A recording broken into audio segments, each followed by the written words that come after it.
موضوع الدرس الایمان باللہ والانفاق فی سبیل اللہ،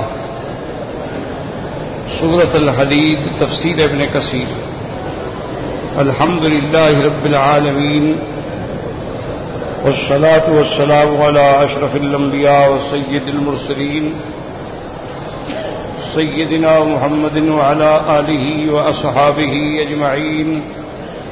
اللهم صل على سيدنا محمد وعلى آل سيدنا محمد كما صليت على إبراهيم وعلى آل إبراهيم في العالمين إنك حميد مجيد۔ أعوذ بالله من الشيطان الرجيم، بسم الله الرحمن الرحيم۔ آمنوا بالله ورسوله وأنفقوا مما جعلكم مستخلفين فيه، فالذين آمنوا منكم وأنفقوا لهم أجر كبير، وما لكم لا تؤمنون بالله والرسول يدعوكم لتؤمنوا بربكم وقد أخذ ميثاقكم إن كنتم مؤمنين، هو الذي ينزل على عبده آيات بينات ليخرجكم من الظلمات إلى النور، وإن الله بكم لرؤوف رحيم۔ وما لكم ألا تنفقوا في سبيل الله ولله ميراث السماوات والأرض،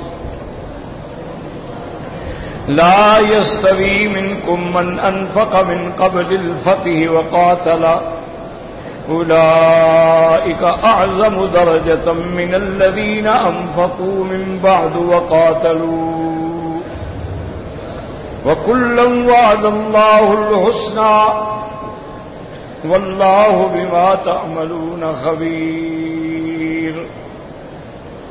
من ذا الذی یقرض اللہ قرضا حسنا فیضاعفہ لہ ولہ اجر کریم۔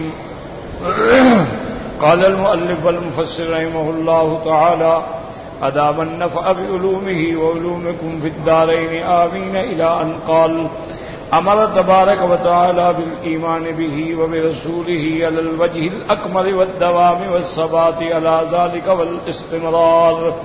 اب مفسر رحمۃ اللہ علیہ ان آیات کی تفسیر بیان فرماتے ہیں کہ ان آیات میں اللہ تبارک و تعالی نے حکم دیا اللہ پہ ایمان اور اس کے رسول پہ ایمان، اور آگے اشارہ کر دیا علی وجه الاکمل، یعنی آپ مومن تو ہیں لیکن کامل ایمان پیدا کریں، والدوام والثبات علی ذلك والاستمرار، اور اسی ایمان پہ ہمیشہ دائم قائم ثابت رہیں، وحث علی الانفاق مما جعلکم مستخلفین فیہ ای مما هو معکم علی سبیل العاریۃ، اور اللہ تبارک و تعالی نے اس میں ابھارا ہے مسلمانوں کو کہ اللہ کے راستے میں خرچ کرو اس مال سے جو مال تمہارے پاس اللہ کی طرف سے ہے اور تم اس میں نیابت میں ہو، جیسے کہ گویا کسی سے عاریتاً کوئی چیز مانگی جائے تو اس کو واپس کی جاتی ہے، تو یہ مال تو اللہ کا ہی ہے، جب اللہ حکم دے رہے ہیں تو پھر اس میں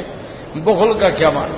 فَإِنَّهُ قَدْ كَانَ فِي أَيْدِي مَنْ قَبْلَكُمْ ثُمَّ صَارَ إِلَيْكُمْ، اور یہی مال تمہارے آنے سے پہلے دوسروں کے پاس تھا، پھر ان سے منتقل ہو کے تمہارے پاس آیا ہے، اور تمہاری موت کے بعد یہ پھر تمہارے بعد اولاد کو چلا جائے۔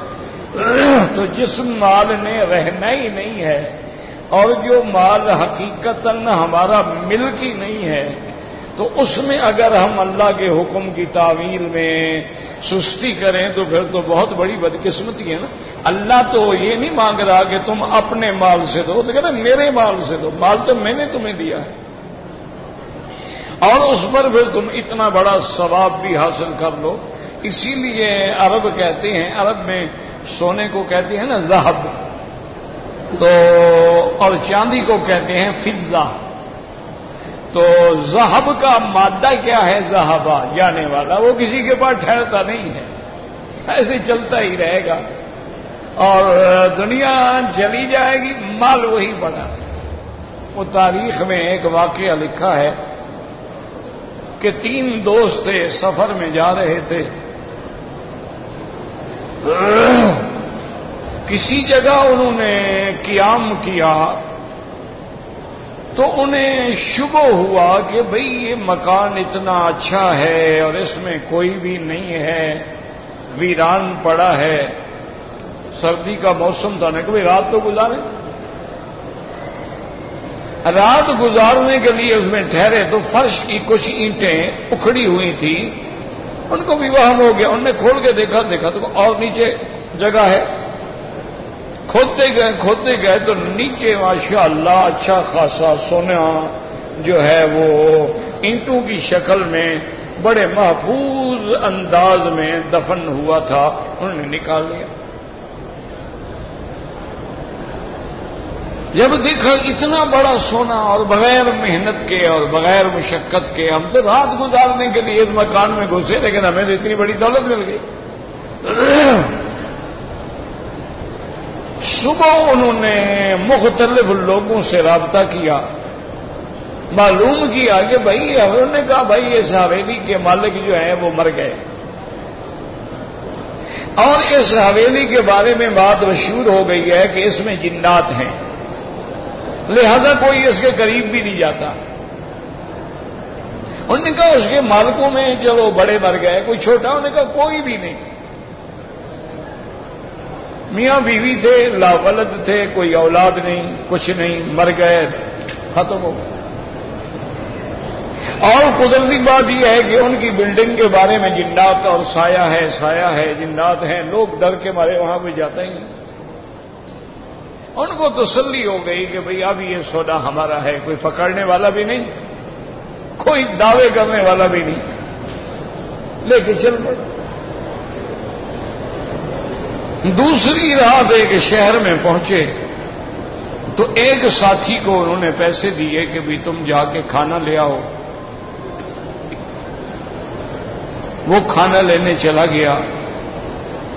اب جو 2 بچے تھے وہ کہنے لگے یار کوئی ایسا انتظام کرتے ہیں کہ اگر یہ بندہ جو کھانا لے کے آ رہا ہے اس کو ہم 2 ہیں وہ 1 ہے، ہم اس کو مار ڈالیں، یہاں جنگل میں دفن کر دیں، تو یہ سارا سونا 3 حصوں کے بجائے 2 حصوں میں تقسیم ہوگا، آدھا تیرا آدھا میرا۔ اور اس نے کہا بات تو ٹھیک ہے۔ اور جو کھانا لینے گیا اس کے دماغ میں آیا کہ یار کمال کی بات ہے، اگر میں اس کھانے میں زہر ملا دوں اور یہ دونوں بدبخت مر جائیں تو سارا سونا میرا ہو گیا نا۔ تو اس نے کھانا خریدا، زہر خریدی، تو اپنے لیے الگ رکھا، ان کے کھانے میں زہر ملایا اور بڑے سکون سے آرام سے آیا اور ان کے آگے کھانا رکھا۔ تو کھانا رکھنے کے بعد بس اٹھا تو انہوں نے جناب، وہ تو پہلے تیار بیٹھے تھے، کوئی لوہے کا سریا مارا اس کے سر میں، وہ جناب وہیں گر گیا، 2-3 اور مارے، ختم ہو گئے۔ لاش اٹھا کے انہوں نے دوسری جگہ پر باقاعدہ قبر کھودی، اس کو دفن کیا اور مٹی نئی ڈالنے کے بعد پرانی مٹی لے کے اوپر کھلرار دی کہ کسی کو شبہ نہ ہو۔ اور وہ قبر کھودتے کھودتے اور یہ سارا کام کرتے کرتے تھک گئے تھے، کہنے کہ چلو یار وہ کھانا تو کھائے نا، تھک گئے، آگے کھانا کھایا دونوں مر گئے، سونا وہی رکھا ہے،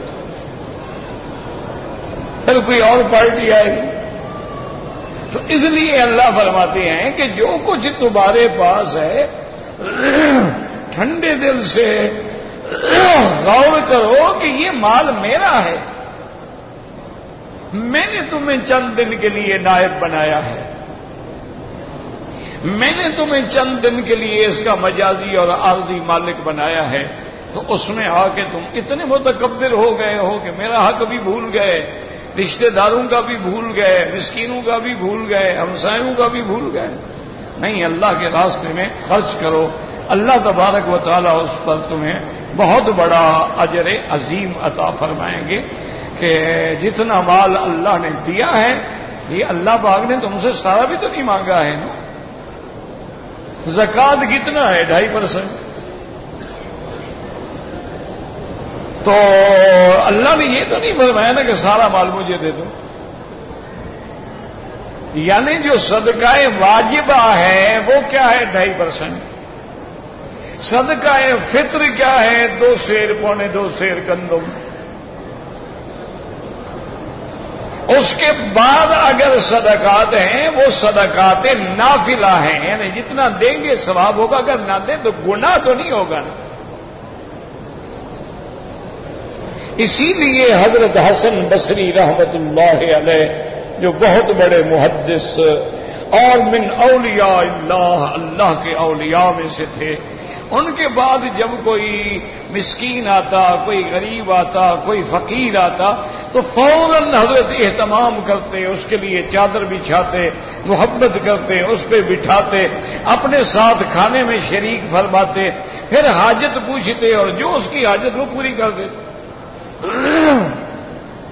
اور آپ اپنے ساتھیوں سے فرماتے کہ ہؤلاء برید الآخرہ، کہ میرے ساتھیوں یہ ہمارے ڈاکیے ہیں، یہ ہمارے لیے خیرات لے کے آخرت کے اللہ تبارک و تعالیٰ کے عالم آخرت کے حساب میں جمع کروا رہے ہیں. اگر یہ نہ ہوں تو ہم ڈاک کس کے ذریعے بھیجیں گے؟ تو اس لیے فرمایا کہ ان مسکینوں کی تو قدر کرو، ورنہ اللہ چاہے تو سب کو غنی بنا دیں، اللہ چاہے تو سب کو فقیر بنا دیں. یعنی آپ ٹھنڈے دل سے دیکھیں، اس وقت دنیا میں جاپان جو ہے سب سے بڑی معیشت کی طاقت تھی، یعنی یہود کے بعد، اسرائیل کے بعد اگر کوئی معاشی طور پہ مستحکم مضبوط ملک تھا تو جاپان. اور اتنا معتدل ملک تھا کہ کافی عرصے تک تو اس نے فوج ہی نہیں رکھی، کوئی ویپن نہیں بنایا. یہ تو حالات نے پھر مجبور کر دیا نا کہ شمالی کوریا جنوبی کوریا جھگڑے تو انہوں نے بھی ویپن بنا لیا. آپ دیکھیں کہ اللہ تعالی کے عذاب نے دن نہیں 1 گھنٹے کے اندر تباہ کر کے رکھ دیا.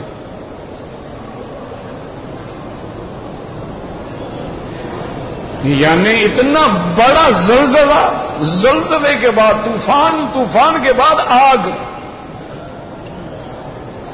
یعنی تینوں چیزیں جمع ہو گئی. ان کے عقل جواب دے گئے ہیں، اور وہ اتنا یعنی زیر بار ہو گیا ہے کہ شاید اب 10-20 سال کے بعد اپنے پاؤں پہ کھڑا ہو سکے.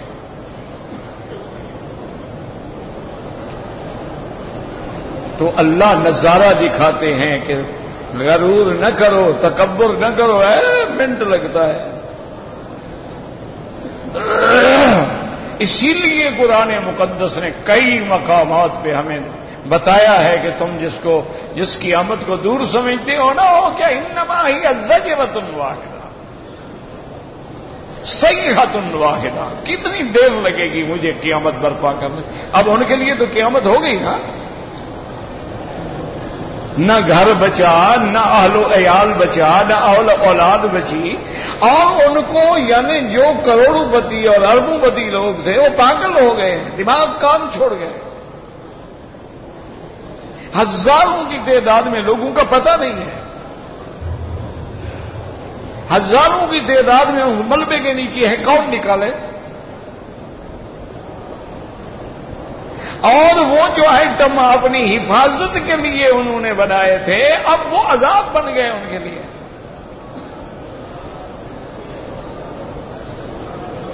اسی لیے یاد رکھیں کہ مولانا سندھی رحمت اللہ علیہ نے اپنی تفسیر میں 2 باتیں لکھی.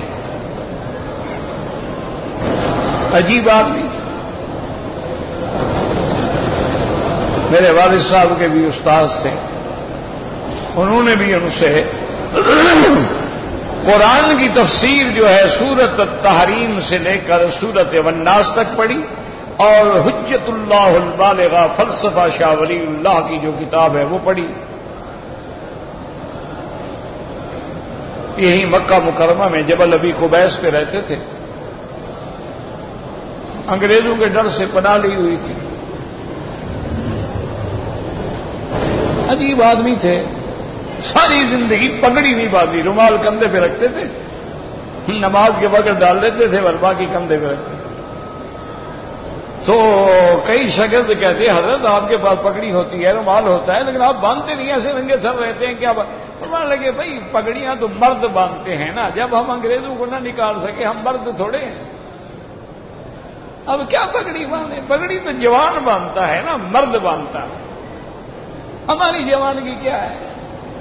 ہماری تحریکیں فیل ہو گئی, ہم ناکام ہو گئے, انگریز دن دناتا رہا, آج ہم جان چھپا کے پھر رہے ہیں. کس بات کی عقل دکھائیں, پگڑیاں باندھیں؟ عجیب آدمی تھے. بہرحال انہوں نے تفسیر میں دو باتیں لکھی ہیں. ایک بات تو انہوں نے یہ لکھی ہے کہ جب میں قرآن و حدیث میں پڑھتا ہوں کہ اللہ نے رسول پاک بھیجا, امام الانبیاء بھیجا, سید الانبیاء والمرسلین بھیجا, امام المعصومین والمتقین بھیجا, سیدنا محمد مصطفیٰ صلی اللہ علیہ وسلم, تو ساتھ یہ بھی فرمائی لِیُظْہِرَہُ عَلَى الدِّینِ کُلِّہ, میرے مدنی آپ کے دین کو میں تمام ادیان پہ غالب کر دوں گا.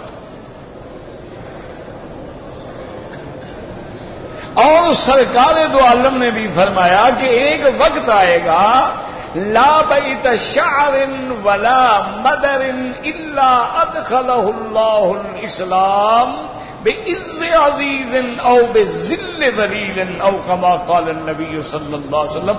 آپ نے فرمایا ایک وقت آئے گا دنیا میں کوئی گھر کچی مٹی کا بنا ہوا ہو یا پکا ہو یا خیمہ ہو نہیں بچے گا مگر اسلام داخل ہوگا, اسلام غالب ہوگا, سب دین مٹ جائیں گے, ایک اسلام ہوگا. ان الدین عند اللہ الاسلام. تو انہوں نے فرمایا کہ جب میں یہ آیات قرآن پڑھتا ہوں, احادیث پڑھتا ہوں, اور پھر میں دیکھتا ہوں ایشیا کے لوگوں کی طرف, انڈیا, پاکستان, بنگلہ دیش, یا ایسے انڈونیشیا ہے, ملائیشیا, یہ سارے ملک جو ہیں, وہ کہنے لگے ان کی حالت پہ جب میں غور کرتا ہوں کہ جو لوگ قبروں کو سجدے کرتے ہوں, جو لوگ دیوی دیوتا کے آگے کھڑے ہو کے بنتی کرتے ہوں, جو لوگ خود حضرت حسین کا تعزیہ بنا کے پوجتے ہوں, جو لوگ حضرت حسین کے نام کا ایک فردی گھوڑا نکال کے اس کو ہاتھ پھیر کے منہ پہ پھیرتے ہوں, یہ قومیں غالب آئیں گی. فرماتے تھے میں حیران ہو گیا, یہ قوم تو غالب نہیں آ سکتی, یہ تو بالکل ختم ہے قوم عقل کے اعتبار سے. اور یہ تو آپ کی تاریخ میں ہے نا کہ جب وائسرائے ہند آپ کے پنجاب کے دورے پہ آئے, اتفاق ایسا تھا کہ وہ 10 محرم کا دن تھا. اچھا, لوگوں نے کالے کپڑے پہنے ہوئے اور جناب مار رہے ہیں, اور چھریاں مار رہے ہیں, اور مٹیاں ڈال رہے ہیں, چاقو مار رہے ہیں, مچھلیاں مار رہے ہیں, زخمی ہو رہے ہیں. وہ وائسرائے نے دیکھا, اپنے اے ڈی سی سے پوچھا یار یہ کیا بات ہے, میرے آنے سے ناراض ہیں؟ تو تم ایئرپورٹ پہ رہو, ہم باہر نہیں جاتے, واپس جاتے. اس نے کہا جناب یہ آپ پہ ناراض نہیں ہیں, یہ محرم کا مہینہ ہے, ان کا ایک بہت عظیم ہیرو گزرے ہیں حضرت حسین ابن علی رضی اللہ تعالی عنہ, ان کی انہی دنوں میں شہادت ہوئی تھی, یہ اپنی اس ہیرو کی یاد میں ماتم کر رہے ہیں, اس کے غم میں ماتم کر رہے ہیں. تو اس نے بڑا حیران ہو کے دیکھا. انہوں نے کہا کہ وہ کب شہید ہوئے؟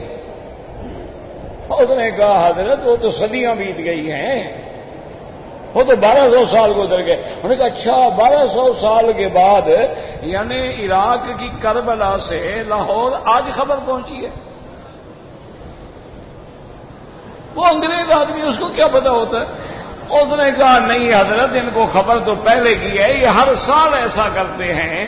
تو اس نے کہا جو قوم 1200 سال کے بعد اپنے ہیرو کو رو رہی ہو، یہ قوم کبھی ترقی نہیں کر سکتی۔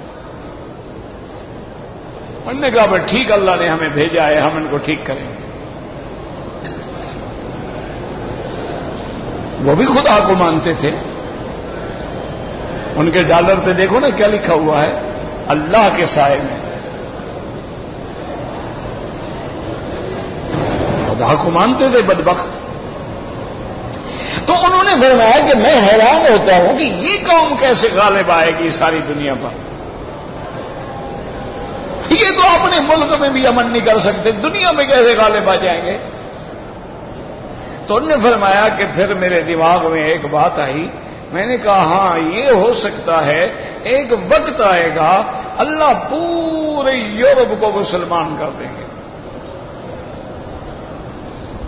یہ جتنے ملک ہیں نا جی یہ سارے مسلمان ہو جائیں گے، ان کے ذریعے اللہ پھر پوری دنیا پہ دین کو غالب کرے گا۔ میں نے فرمایا ورنہ ہم تو ختم ہیں، ہماری تو کوئی حیثیت ہی نہیں ہے، ہم تو اپنا پانی بھی خود نہیں بنا سکتے ہیں، بپسی بھی لوگوں کی پیتے ہیں، اور جناب اپنا پیزا بھی لوگوں کا کھاتے ہیں، اور کنٹیکی بھی باہر سے منگوا کے کھاتے ہیں، اور کنگ برگر بھی باہر سے منگوا کے کھاتے ہیں۔ جو لوگ اپنی روٹی بھی نہ بنا سکتے ہوں، پانی بھی نہ بنا سکتے ہوں، یہ قوم کیا ترقی کرے گی اور کیا کسی سے لڑے گی؟ ایک بات تو انہوں نے یہ لکھی کہ بھئی مجھے یہ سمجھ آیا ہے کہ اللہ تبارک و تعالی جو ہے وہ یورپ کو مسلمان کر دیں گے، اور دیکھیں اب وہ حالات بن رہے ہیں۔ صرف اسپانیہ میں 5 لاکھ آدمی اسلام لا چکا ہے، اب حالات بن رہے ہیں۔ کافر جو تمہارے ساتھ لڑ رہے ہیں وہ پاگل نہیں ہو گئے، ان کو کتے نے نہیں کاٹا ہے، وہ بڑا سمجھدار دشمن ہے تمہارا، اس نے تاریخیں پڑھ کے رکھی ہیں کہ وہ وقت آنے والا ہے اسلام غالب ہوگا۔ وہ کہتے ہیں اس وقت کے آنے سے پہلے جتنے ختم کر سکتے ہیں ان کو تو کرو۔ تو حضرت سندھی رحمت اللہ علیہ نے یعنی یہ بڑی عجیب بات لکھی ہے، اور ویسے سچی بات ہے، دل کو بھی لگتی ہے۔ اللہ جب چاہے قوموں کو بدل دے، یستبدل قوما غیرکم، اللہ تبارک و تعالیٰ قادر ہیں، اللہ جب چاہیں اور دوسری بات انہوں نے یہ لکھی ہے کہ یہ جتنی جدید قومیں جدید ہتھیار بنا رہی ہیں، میزائل بنا رہی ہیں، ایٹم بنا رہی ہیں، ہائیڈروجن بنا رہی ہیں، کروز بنا رہی ہیں، سٹار وار پہ پہنچ رہی ہیں، انہوں نے کہا یہ معلوم ہوتا ہے کہ اللہ نے جو قیامت برپا کر دی ہے نا اس کے لیے سارا اسباب خود اکٹھا کر رہے ہیں، کہ سیکنڈ ہی لگے گا نا پھر۔ انہوں نے کہا پھر معلوم یہی ہوتا ہے کہ انہوں نے اپنے آپ کو برباد کرنے کے لیے ساری چیزیں بنا رکھی ہیں، کہا کہ جب اللہ چاہیں گے ان کے یہی چیزیں پھٹ جائیں گی، قیامت آ جائے گی بس۔ اور قیامت کیا ہوتی ہے؟ اب جاپان کے لیے قیامت آ گئی کہ نہیں آ گئی؟ اس لیے بہرحال اللہ کے راستے میں خرچ کیا کرو، اور یہ بھی کبھی نہ دیکھا کرو کہ یار میں تو غریب آدمی ہوں، اب کسی آدمی کو 4 آنے کیا دوں۔ نہیں، جس کو تم 4 آنے دے رہے ہو پتہ نہیں اس کے بعد وہ 4 آنے بھی نہ ہو، جس کو تم روٹی دے رہے ہو سکتا ہے اس کے بعد وہی 1 روٹی بھی نہ ہو۔ اس لیے ہمیں اسلام حکم دیتا ہے اگر گوشت پکا رہے ہو پانی زیادہ ڈال دو، تم کسی کو بوٹیاں نہیں بھیج سکتے، شوربہ تو بھیج دو ہمسائے کو۔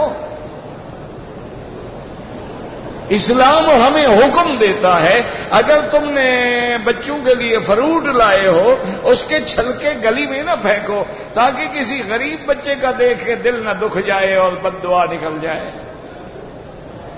اسلام نے ہمیں منع کیا ہے اتنے اونچے گھر نہ بناؤ کہ ہمسائے کی دھوپ رک جائے، ہوا رک جائے، یا اوپر کھڑے ہو کے جس کے گھر میں جھانکنا چاہو جھانکتے رہو۔ لیکن ہم تو اسلام کو بھول گئے، اس لیے اللہ فرماتے ہیں وَأَنفِقُوا مِمَّا جَعَلَكُم مُّسْتَخْلَفِينَ فِيهِ، یہ مال جو ہے تمہارے پاس یہ تو بطور عاریہ ہے، فإنه قد كان في أيدي من قبلكم ثم صار إليكم، تم سے پہلے یہ تمہارے آباء و اجداد کے پاس تھا، پھر تمہارے پاس آیا۔ فأرشد تعالی إلى استعمال ما استخلفهم فيه من المال في طاعته، اللہ نے ہدایت کی کہ اللہ کے راستے میں خرچ کرو۔ وَإِن يَفْعَلُوا وَإِلَّا حَاسَبَهُمْ عَلَيْهِ وَعَاقَبَهُمْ لِتَرْكِهِمُ الْوَاجِبَاتِ فِيهِ، اگر تم نہیں کرو گے تو اللہ کے واجبات کو چھوڑو گے تو انجام یہ ہوگا کہ اللہ تمہیں سزا دیں گے، اللہ تبارک و تعالی عقاب دیں گے، اور وہ سزا دنیا میں بھی ہو سکتی ہے اور آخرت میں بھی ہو سکتی ہے۔ وَقَوْلُهُ تَعَالَى مِمَّا جَعَلَكُمْ مُسْتَخْلَفِينَ فِيهِ إِشَارَةٌ إِلَىٰ أَنَّهُ سَيَكُونُ مُخَلَّفًا عَنْكَ، جیسے ان کے بعد تم آئے، اس میں اشارہ ہے کہ تمہارے بعد اور آئیں گے۔ فَلَعَلَّ بَارِسُكَ يُطِيعُ اللَّهَ فِيهِ وَيَكُونُ أَسْعَدَ بِمَا أَنْعَمَ اللَّهُ بِهِ عَلَيْكَ مِنْكَ، ہو سکتا ہے کہ تم نے تو اللہ کے راستے میں خرچ نہ کیا، لیکن تمہارا وارث جو ہے وہ اللہ کے ماننے والا ہو، اور وہ تمہارے اسی مال کو اللہ کے راستے میں لٹا کے اپنا مقام اور مرتبہ پیدا کر جائے۔ او یاس اللہ بھی وَتَكُونُ كَالسَّعِیدَ فِی مُعَاوَنَتِهِ عَلَى الْإِثْمِ وَالْعُدْوَانِ، یا تیرا وارث جو ہے وہ فاسق فاجر ہو اور تیری دولت کو شراب و کباب میں ضائع کرے، تو گویا تم اس کے گناہ کے اندر برابر کے شریک ہو کہ تم نے دولت ایسی اولاد کو دی۔ اسی لیے جب حضرت عمر ابن عبد العزیز امیر المؤمنین رحمت اللہ علیہ کہ جب آخری ایام تھے بیماری میں، تقریباً اب موت کے دن قریب تھے، تو ان کا ایک دوست ملنے کے لیے آیا اور اس نے کہا کہ امیر المومنین، میں تمہارا دوست ہوں، تم بادشاہ کو کیوں نہیں لکھتے ہو؟ تم خلیفۃ المسلمین کو لکھو تاکہ کم از کم تمہارے لیے کوئی جاگیر، کوئی جائیداد، کوئی انتظام کر دیں۔ تمہارے بعد تمہاری اولاد کیا کرے گی؟ تم نے تو اپنی زندگی میں سارا مال لٹا دیا۔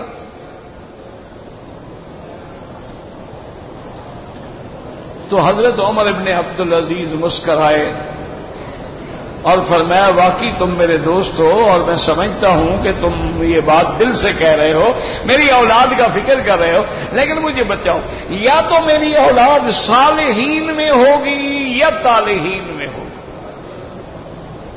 یعنی میرے مرنے کے بعد یا تو میری اولاد اچھی ہوگی یا بری ہوگی۔ اگر میری اولاد صالحین میں ہوگی تو اللہ نے قرآن میں وعدہ کیا ہے کہ یتولی الصالحین، وہ صالحین کا خود ذمہ دار ہے، تو پھر مجھے کیا غم ہے؟ اور اگر میری اولاد خدا نہ کرے طالحین میں ہے تو پھر میں ان کے لیے جو کچھ چھوڑ جاؤں اور وہ گناہ کرے اس میں میرے بھی حصہ ڈلتا رہے، اس لیے میں نے اللہ پہ چھوڑ دیا ہے، جو اللہ چاہیں گے وہ فرمائیں گے۔ تو انہی دوستوں نے لکھا ہے کہ ایک وقت آیا کہ ہم نے دیکھا عمر ابن عبد العزیز کی اولاد جو تھی بڑے امیر، بڑے غنی، بڑے خوشحال، اور اس وقت کے بادشاہ کی اولاد جو تھی وہ تباہ و برباد۔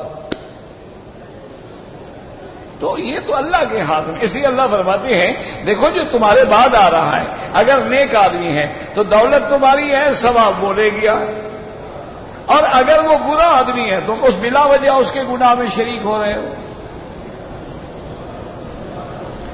قال الامام احمد حدثنا محمد بن جعفر قال حدثنا شعبہ سمیت قتادہ يحدث المطرفی عن ابن عبد الله بن شخیر النبي قال انتهيت الى رسول الله صلى الله عليه وسلم ويقول الهاكم التكاثر يقول ابن آدم مالي وهل لك من مالك إلا ما أكلت فأفنيت أو لبست فأبليت أو تصدقت فأمزيت۔ ورواه مسلم الشودي وزاد ما أسفى ذلك وذاهب وتاركه للناس۔ اس حدیث سے مبارک میں آتا ہے عبداللہ بن شخیر اپنے باپ سے روایت کرتے ہیں، وہ کہتے ہیں میں حضور صلی اللہ علیہ وسلم کی خدمت میں گیا اور آپ فرما رہے تھے الہاکم التکاثر، تمہیں دولت کی کثرت نے لہو میں مشغول کر دیا ہے اور تم آخرت کو بھول بیٹھے ہو. اور آپ نے فرمایا کہ ابن آدم کہتا ہے مالی مالی، یہ میرا مال، یہ میرا مال، یہ میرا باغ، یہ میری زمینیں، یہ میری کوٹھیاں. لیکن آپ نے فرمایا وَحَلَّكَ مِن مَالِكَ، تمہارا مال کیا ہے؟ إِلَّا مَا أَكَلْتَ، جو تم نے کھا لیا، فَأَفْنَيْتَ، وہ ختم ہو گیا. اور لبست فأبلیت، اور تم نے کپڑا پہن لیا وہ سیدھا ہو گیا. او تصدقت فأمضیت، ہاں جو تم نے خیرات کیا وہ تم نے اپنے لیے آگے بھیج دیا ہے. مال کیا ہے تمہارا؟ تم نے کھایا ختم ہو گیا، تم نے پہنا ختم ہو گیا. مال تو وہ ہے کہ تم صدقہ کر کے اپنے لیے آگے جمع کر رہے ہو تاکہ قیامت اور آخرت کے بینک میں محفوظ ہو جائے. اور امام مسلم رحمۃ اللہ علیہ نے سرکار دو جہاں کے فرمان میں یہ لفظ بھی نقل کیے ہیں وَمَا سِوَا ذَلِكَ فَذَاهِبٌ وَتَارِكُهُ لِلنَّاسِ، اس کے بعد جتنا مال ہے تم جانے والے ہو اور لوگوں کے لیے چھوڑ کے چلے جاؤ گے.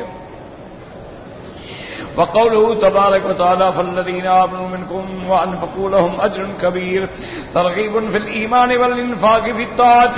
اللہ پاک نے فرمایا جو تم میں سے ایمان لائے، اللہ کے راستے میں خرچ کیا، ان کے لیے بہت بڑا ثواب ہے. یہ ترغیب ہے مومنوں کو تاکہ ایمان لائیں، اللہ کے راستے میں خرچ کریں. ثم قال تعالی وما لكم لا تؤمنون بالله والرسول يدعوكم لتؤمنوا بربكم أي شيء يمنعكم، کیا چیز ہے جو تمہیں ایمان سے روکنے والی ہے؟ من الایمان والرسول بین اظہرکم، اور اللہ کا پیغمبر بھی موجود ہے. یدعوکم الی ذلک، اللہ کا پیغمبر تمہیں اللہ پر ایمان لانے کی دعوت دے رہے ہیں، بلا رہے ہیں. وَيُبَيِّنُ لَكُمُ الْحُجَّةَ وَالْبَرَاهِينَ عَلَىٰ صِيَغَةِ مَا جَاءَكُم بِهِ، اور جو اللہ کے پیغمبر لائے ہیں اس پر دلائل اور براہین کھول کھول کے تمہیں سنا رہے ہیں. وَقَدْ رَوَيْنَا فِي الْحَدِيثِ مِن طُرُقٍ في أوائل شرح كتاب الإيمان من صحيح البخاري أن رسول الله صلى الله عليه وسلم قال يوما لأصحابه أي المؤمنين أعجب إليكم إيمانا. مفسر رحمۃ اللہ علیہ فرماتی ہیں کتاب الایمان کی شرح میں صحیح بخاری رحمۃ اللہ علیہ امام بخاری کی کتاب کے حوالے سے ہم نے یہ حدیث نقل کی ہے کہ ایک دن میرے آقا محبوب دو عالم صلی اللہ علیہ وسلم نے اپنے صحابہ سے فرمایا ای المؤمنین اعجب الیکم ایمانا، سب سے زیادہ پسندیدہ ایمان کن لوگوں کا ہوگا؟ صحابہ نے کہا الملائکہ، فرشتوں کا ہوگا. قال وما لهم لا يؤمنون عند ربهم، آپ نے فرمایا فرشتوں کا ایمان کیسے ہے؟ فرشتے اللہ کے پاس ہیں، اس کے بندے ہیں، وہ ایمان نہیں لائیں گے تو کیا کریں گے؟ تو ان کا تو کوئی کمال نہیں ہے. قالوا فالانبیاء، انہوں نے کہا حضور پھر انبیاء کا ایمان عجب ہوگا. آپ نے فرمایا وَلَهُمْ لَا يُؤْمِنُونَ وَالْوَحْيُ يَنزِلُ عَلَيْهِمْ، آپ نے فرمایا انبیاء کیوں ایمان نہیں لائیں گے؟ اللہ کا وحی ان پہ اتر رہا ہے، وہ تو ہر چیز خود دیکھ رہے ہیں، خود پڑھ رہے ہیں، خود سن رہے ہیں، وہ کیوں نہیں ایمان لائیں گے؟ تو قالوا فلان، صحابہ نے کہا پھر معلوم یہ ہوتا ہے کہ ہم سب سے زیادہ بہتر ایمان والے ہیں. قال وما لكم لا تؤمنون وانا بين اظهركم، حضور پاک نے فرمایا تمہارا بھی کیا کمال ہے، جب میں موجود ہوں تم ایمان مجھے دیکھ کے لا رہے ہو تو کون سی بڑی بات ہے؟ تم نے مجھے دیکھا، میرا جمال دیکھا، میرا کمال دیکھا، میرے معجزات دیکھے، میری زبان سے اللہ کا قرآن سنا، ایمان لایا تو کون سی بڑی بہادری کی بات ہے؟ ولكن اعجب المؤمنین ایمانا قوم یجیئون بعدکم یجون صوفا یؤمنون بما فیہا. آپ نے فرمایا سب سے اچھے ایمان والے تو وہ ہوں گے جو تمہارے بعد آئیں گے، جنہوں نے نہ مجھے دیکھا نہ خدا کو دیکھا ہے، قرآن پڑھیں گے اور ایمان بالغیب لے آئیں گے، ان کا ایمان عجب ہوگا.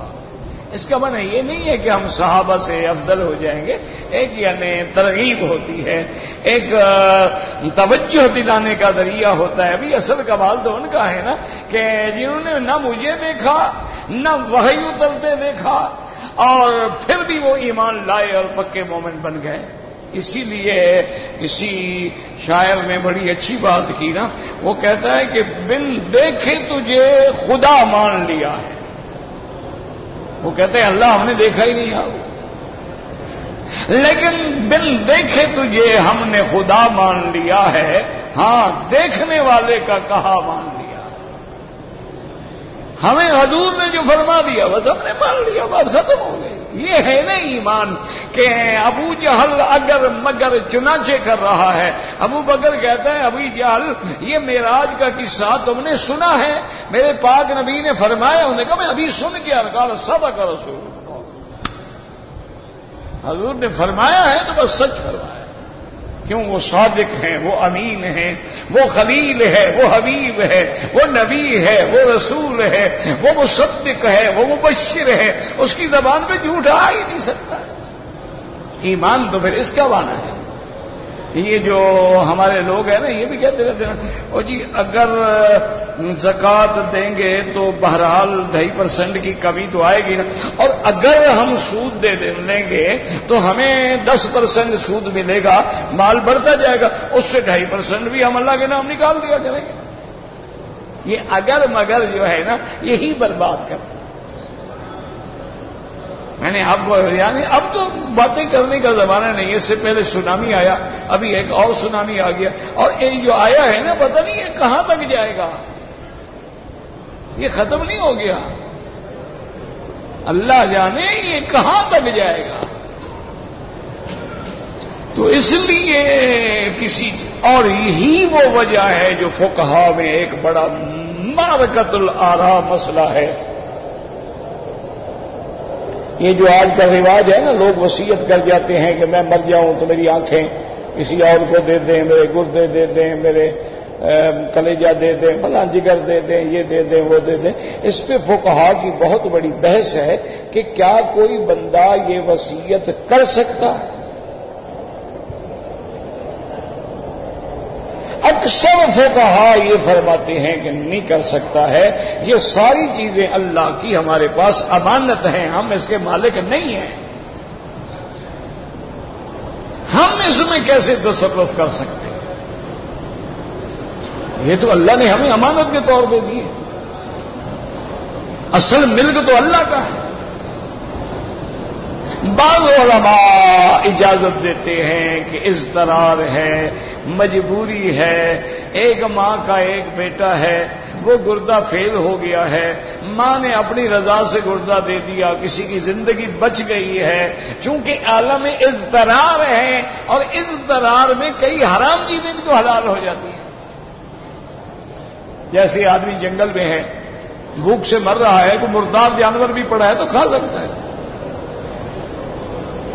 حالانکہ وہ حرام ہے۔ تو بہرحال اسی لیے اللہ پاک ہمیں توجہ دلا رہا ہے کہ کیا وجہ کیا ہے۔ وقوله تبارک وتعالى وقد اخذ ميثاقكم كما قال تعالى واذكروا نعمة الله عليكم ميثاقه الذي واثقكم به اذ قلتم سمعنا واطعنا ويعني بذلك بيت الرسول، اللہ تم سے عہد لے چکے ہیں، اور عہد سے کیا مراد ہے؟ جن لوگوں نے حضور کے ہاتھ پہ بیعت کی تو گویا عہد کر لیا۔ وزعم ابن جرير ان المراد بذلك الميثاق الذي اخذه بصلب آدم وهو مذهب مجاہد۔ ابن جریر فرماتے ہیں کہ حضرت مجاہد کہتی ہیں میثاق سے مراد وہ ہے جب اللہ نے آدم علیہ السلام کی پشت سے ارواح کو نکالا تھا اور ان سے عہد لیا تھا، لست بربکم قالوا بلی، لیکن یہ بات ضعیف ہے۔ وقوله تبارک وتعالی وهو الذی ينزل على عبده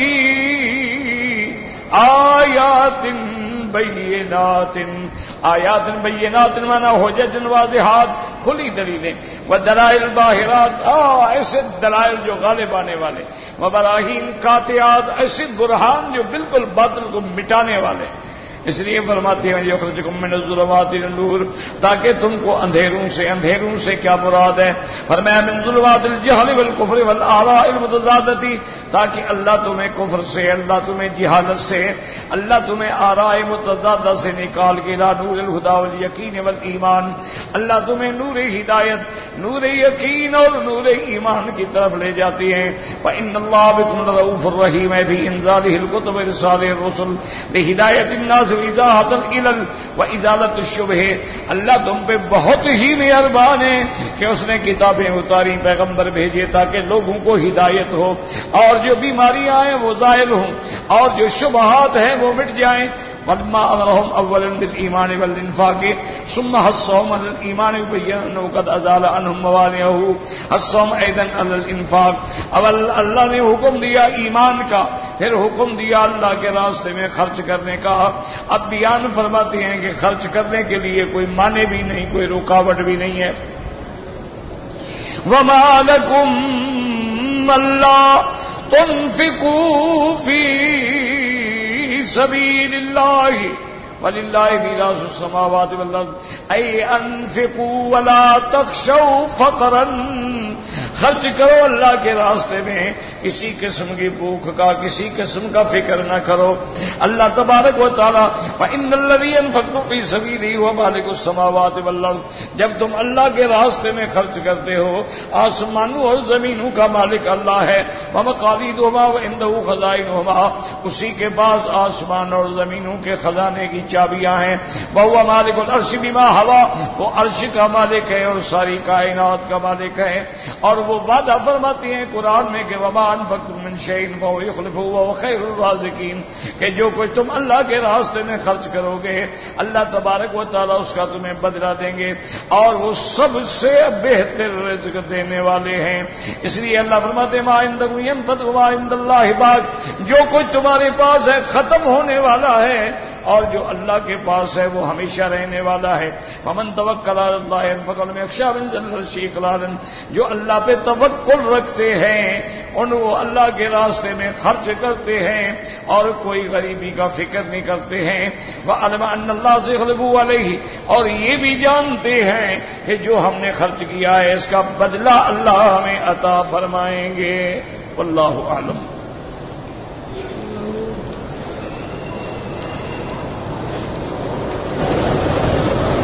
میرا بھائی طواف ہے یا عمرے کے حال میں بھی عورت کے چہرے کے کھلے رکھنے کا معنی یہ نہیں ہوتا ہے کہ وہ غیر مردوں کے سامنے کھلا رکھے۔ بات کو سمجھیے۔ پہلی بات یہ سمجھیں کہ اللہ نے احرام میں حکم دیا کہ مرد اپنا سر ننگا رکھے، تو اس سے ہمیں کیا سمجھ آیا کہ پہلے تو ننگا نہ رکھے، لیکن احرام میں ہم تو خیر پیدائش سے لے کر ہر وقت ننگا رکھتے ہیں نا، ہر وقت ہم احرام میں ہیں نا ماشاءاللہ۔ اسی طرح عورت کو حکم دیا کہ حالت احرام میں وہ چہرہ کھول سکتی ہے۔ کیا معنی؟ احرام کے بغیر تو بالکل نہیں کھول سکتی نا۔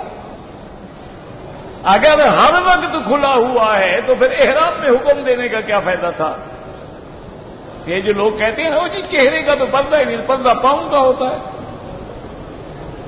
پردہ تو ہوتا ہی اسی لیے ہے کہ آدمی فتنے میں مبتلا نہ ہو، تو سب سے بڑا فتنہ تو چہرہ ہے۔ اس لیے اللہ نے حکم دیا اور بی بی عائشہ صدیقہ رضی اللہ عنہا نے وضاحت کر کے سمجھا دیا کہ کنا اذا حاذین الرجال، جب ہم احرام میں ہوتی تھی حج یا عمرے کے لیے، اگر مرد قریب آ رہے ہوتے تھے سدلنا علی وجوہنا، ہم چہرے کے آگے کپڑا لٹکا دیتے تھے، اور جب کوئی نہیں ہوتا تھا تو کپڑا ہٹا دیتے تھے۔ تو پہلی بات تو یہ ہے کہ عورت کا ہر حال میں پردہ، اور اس کا طریقہ وہی ہے سدلنا مانا کپڑا لٹکانا۔ جیسے ہمارے دیہاتوں میں جب ہم بستیوں میں رہتے تھے، اچھا خاص طور پر مہاجر عورتیں ہیں نا، وہ ماشاءاللہ اس چیز کا بڑا خیال رکھتی ہیں۔ مہاجر لوگ جو ہیں نا وہ ہمارے علاقوں میں بھی ہوتے، کرنال کے، بیکانیر کے اور ریاستوں کے۔ اچھا وہ عورتیں ہمیشہ گھونگھٹ نکالتی ہیں، گھونگھٹ نکالنے کا معنی یہ ہوتا ہے کہ اپنے دوپٹے کو اچھی طرح آگے کھینچ کے یہاں تک ڈال دیتی ہے، تو چہرہ بھی چھپ گیا اور نیچے دیکھ کے چلتی بھی رہی۔ تو اسی طرح عورتوں کو طواف میں کرنا چاہیے۔ باقی میں تو ایک طالب العلم ہوں، لیکن اپنے علاقے میں یا اپنے ملک میں کسی عالم سے، کسی مفتی سے یہ ضرور مسئلہ پوچھ لینا کہ جو میری بیٹیاں بہنیں عمرے پہ آئی ہیں اور ماشاءاللہ میک اپ کیا ہوا ہے، بال کھلے ہوئے ہیں، قیمتی کیمرے ہاتھ میں پکڑے ہوئے ہیں اور جناب بڑے عشوہ و انداز سے چل رہی ہیں، کیا ان کو طواف کا ثواب ملتا ہے یا ان پہ اللہ کی لعنت برستی ہے؟ یہ ذرا اپنے علاقے کے کسی مفتی سے، کسی عالم سے پوچھ لینا۔ میں ایک طالب علم آدمی ہوں، میں تو فتویٰ نہیں دے سکتا۔ حضور پاک کا ارشاد ہے، آپ کو حدیث سنا سکتا ہوں، فتویٰ دینا میری طاقت ہی نہیں ہوتی، مفتی کا کام ہے نا۔ یہ تھوڑا ہوتا ہے کہ ہر آدمی مفتی بن جائے۔ آج کل تو ہمارے یہاں گلی گلی میں مفتی ہو جاتے ہیں نا۔ ہمارے یہاں جو مفتی ہیں نا، یہ مفت سے ہیں، یعنی پڑھے ہوئے تو نہیں ہیں، ایسے مفت میں مفتی بن گئے ہیں، فتوے والے مفتی نہیں ہیں، وہ تو بہت کم تھے۔ حضور پاک کی حدیث ہے کہ جو عورت، کیونکہ قرآن کہتا ہے نا وَلَا تَبَرَّجْنَ تَبَرُّجَ الْجَاهِلِيَّةِ الْأُولَىٰ، خبردار ایسا لباس نہ پہنو جو تمہاری عریانی کا باعث ہو۔ کیا معنی؟ باریک ہے، دھوپ پہ گزرو بدن نظر آتا ہے، ٹانگیں نظر آتی ہیں، زمزم کا پانی ڈال دیا ماشاءاللہ تو سب کچھ نظر آتا ہے، کپڑا بدن سے چپک جاتا ہے، یا اتنا موٹا کپڑا ہے کہ اس نے باقاعدہ پینٹ پہنی ہے لیکن جین کی ہے اور ٹائٹ سکن ہے، بدن کے اوپر فٹ ہے، ہر چیز الگ الگ نظر آ رہی ہے۔ تو حضور نے فرمایا جو عورتیں ایسے کپڑے پہنتی ہیں رُبَّ کاسیات عاریات، بظاہر یہ کپڑے والی ہیں لیکن اللہ کے حکم میں یہ بالکل عریاں ہیں۔ اسی طرح حضور نے فرمایا کہ جو عورت میک اپ کر کے، سنگار لگا کے، خوشبو کر کے، عریاں کپڑے پہن کے بازار میں نکلے یا باہر نکلے، فرمایا انہا کذا و کذا، فرمایا یہ عورت زانیہ عورت کے حکم میں ہے۔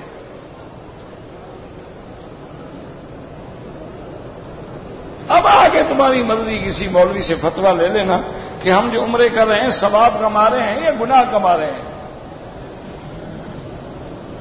کہتے ہیں جی کہ اگر کوئی عورت آگے آ جائے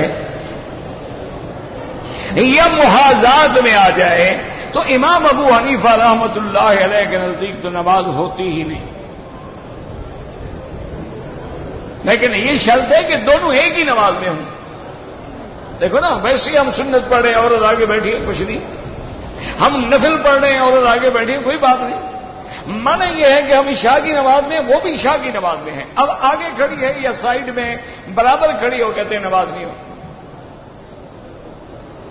لیکن بعض ائمہ کرام فرماتے ہیں کہ حرم میں چونکہ اضطرار ہے، مجبوری ہے، حل کوئی نہیں، تو اس لیے نماز ہو جائے گی، ورنہ وہ بھی نہیں کہتے کہ ایسا کرو، وہ کہتے ہیں پڑھ لو گے تو فرض اتر جائیں گے بس۔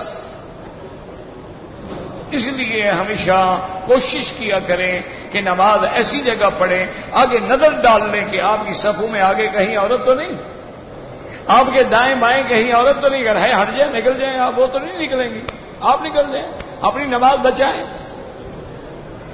ہم نے یعنی یقین کریں کہ بڑے بڑے علماء، حضرت بندوری رحمۃ اللہ علیہ جیسے لوگ، حضرت مفتی محمد شفیع رحمۃ اللہ علیہ جیسے لوگ جو اساتذہ تھے، استاد الکل تھے، یعنی ہم نے آنکھوں سے دیکھا حضرت بندوری رحمۃ اللہ علیہ کو کہ مدینہ منورہ میں جمعہ کا دن ہوتا، حضرت جمعہ پڑھنے کے لیے اس وقت یہ انتظام نہیں تھا نا، یہ حرم نہیں بنا تھا، جیسے مکے میں عورتیں آگے پیچھے آ جاتی وہاں بھی آ جاتی تھی، تو حضرت مسجد قباء میں جمعہ پڑھنے چلے جاتے۔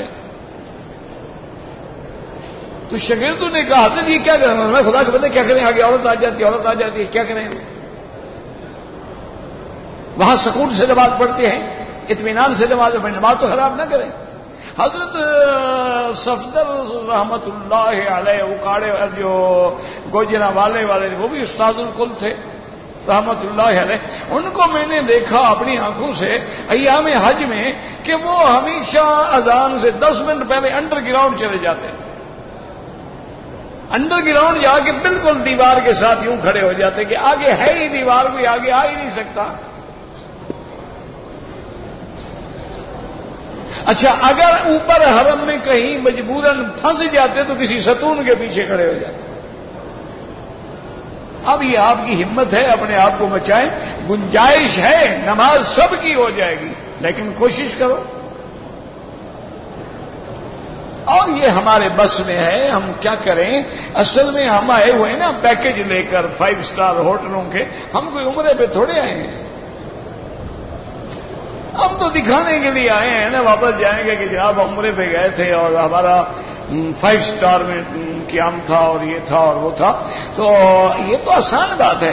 ہر آدمی اپنی بیوی کو، اپنی بیٹی کو، اپنی بہن کو سمجھا دے کہ اذان سے 10 منٹ پہلے جہاں بھی ہو واپس آ جاؤ پیچھے. اور جہاں عورتوں کا مقام ہے وہاں نماز پڑھو. نماز ختم ہونے کے بعد بھی وہیں بیٹھی رہو، سنتیں ہو جائیں پھر جا کے طواف کرو، کوئی مشکل نہیں.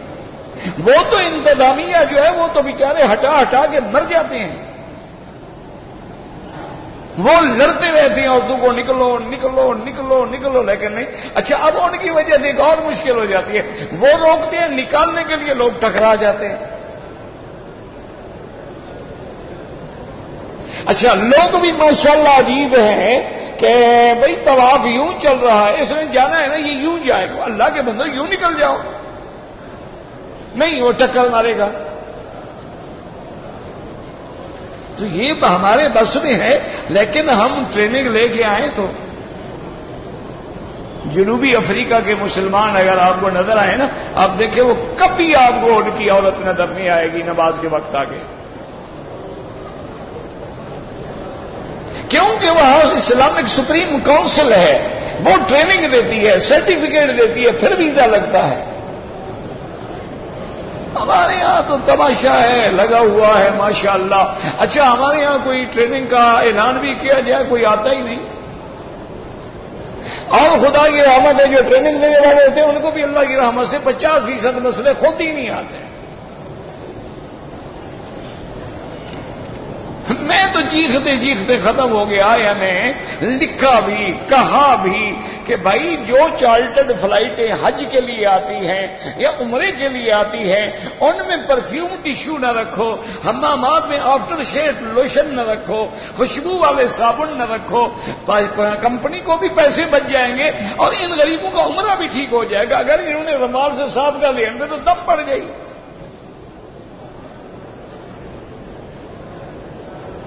کوئی نہیں مانتا، کیا کریں.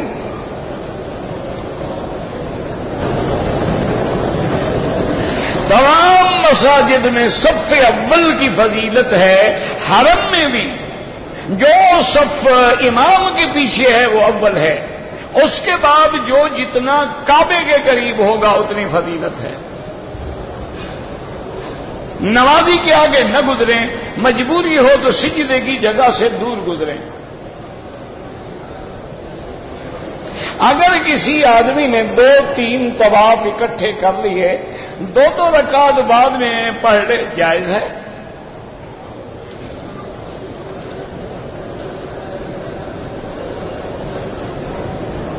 ہم نے مدینہ منورہ جانا ہے پھر مکے آنا ہے تو طواف الوداع دونوں اصل میں عمرے والے کے لیے طواف الوداع واجب ہی نہیں ہے. افضل یہ ہے کہ کرو. مدینے جا رہے ہو طواف کر کے جاؤ، واپس آؤ گے جب وطن جاؤ کر کے جاؤ. کیا پتہ موت آ جائے پھر طواف نصیب ہی نہ ہو.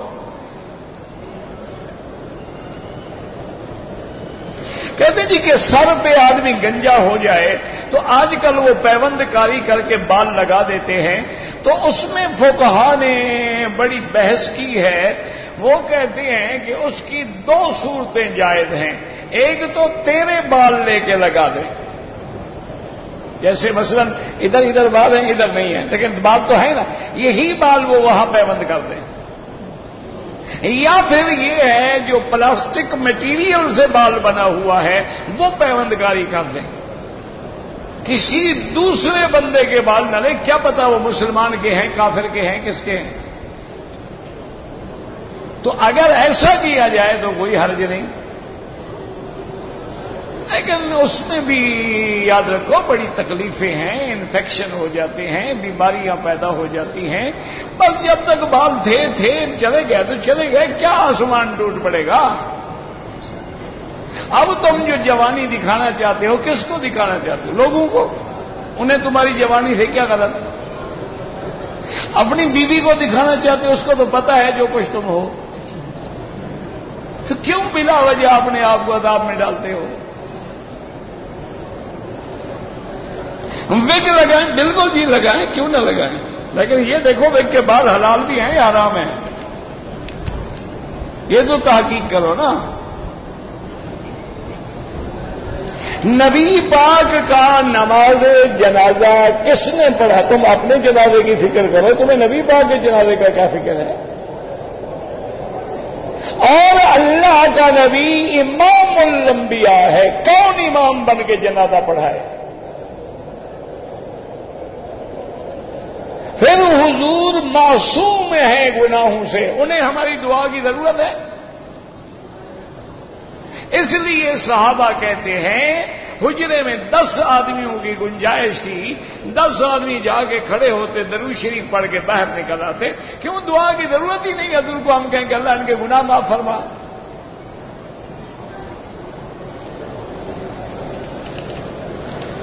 یہ اصل بات یہ ہے، یہ شیعہ نے دماغ میں ڈالا ہوتا ہے کہ حضور کا جنازہ نہیں پڑھا، ابو بکر نے نہیں پڑھنے دیا، حضرت علی پڑھ لیتے. وہ مشکل کشا کہاں گئے تھے؟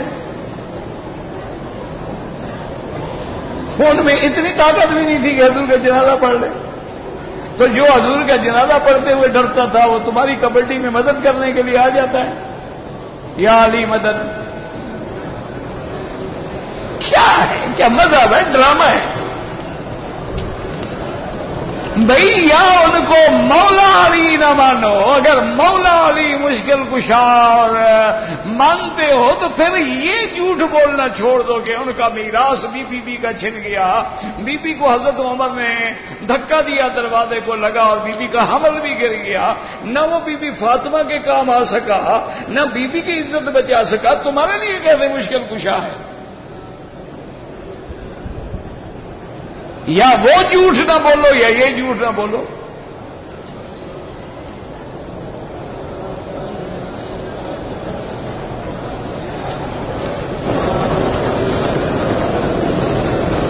کہتے ہیں جی کہ آپ کے جو البم خلفائے راشدین کے بعد ہیں، میرا بھائی میرے پاس عند اللہ کوئی نہ کیسٹ ہوتی ہے، نہ میں رکھتا ہوں، نہ میں کوئی رائلٹی دیتا ہوں. لوگ بناتے ہیں، بیچتے ہیں، میں منع نہیں کرتا کہ لوگ گانے بیچتے ہیں تو دین کی کام بھی کریں.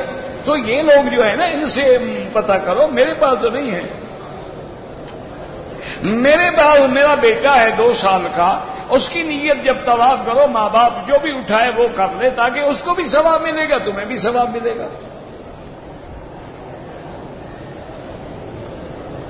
ایک آدمی نے احرام باندھا لاہور ایئرپورٹ سے، تو بنیان پہننا بھول گیا، پھر اتار دیا، اچھا ہو گیا. میرا عقیدہ آپ کی کیسٹوں سے درست ہو گیا ہے، کیبل کا رواج ہو گیا ہے، بہت سی علماء پروگرام قرآن مبارک کا بیان ہوتا ہے. میری خواہش ہے کہ آپ کی زبانی درست عرم کی برکت سے اصلاح ہو. اگر ممکن ہو تو سی ڈی دے دیں. میں نے تو بتا دیا میرے پاس جو ہوتا ہے میں دے دیتا ہوں، نہ ہو تو میں کیا کروں. عبد المنان جو ہے نام ٹھیک ہے، بالکل المنان اللہ کا نام ہے، صرف منان نہ کہیں. عبد الخالق صرف خالق نہ کہیں. عبد المالک صرف مالک نہ کہیں. امام جو ہے وہ ولدالین کے بعد آمین کہے گا، بالکل کہے گا. کیوں نہیں کہے گا؟ وجہ کسی لڑکی کے نام خدیجہ الکبریٰ رکھا جائے کوئی بات نہیں. عورتیں کہاں سے بال کٹوائیں؟ بیوٹی پارلر میں جا کر. اور کہاں سے کٹوائیں کہ مولوی مکی کاٹے گا؟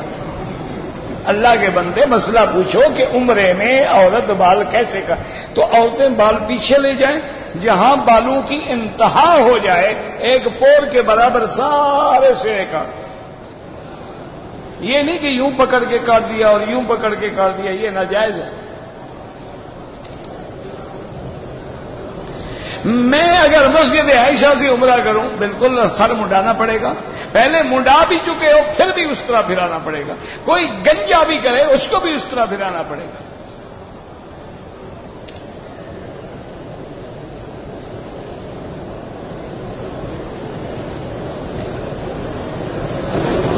اس کا ایک آدمی ہے کہ وہ عمرے پہ آیا، اس کی بیوی گم ہو، اللہ کرے گا مل جائے گی، خیر ایسی بات نہیں ہے. وہ بیچاری کہیں حرم میں بیٹھی ہوگی، بیچاری راستہ بھول گئی، دروازہ بھول گئی، جانے بھول گئی، کہاں جائے؟ تم ایک طرف سے شروع کرو پھر ڈھونڈنا شروع کرو، پھر یہاں وہ ختم ہو جائے پھر اوپر کا چکر لگے، انشاءاللہ مل جائے، کوئی غم نہ کرو. یہ تمہارا ملک نہیں ہے کہ گمی ہو جائے، اللہ خیر کرے گا. ایک اصولی بات یاد رکھیں کہ عورت اگر حمل گر گیا ہے تو جب خون مکمل بند ہو جائے پاک ہو گئی بس.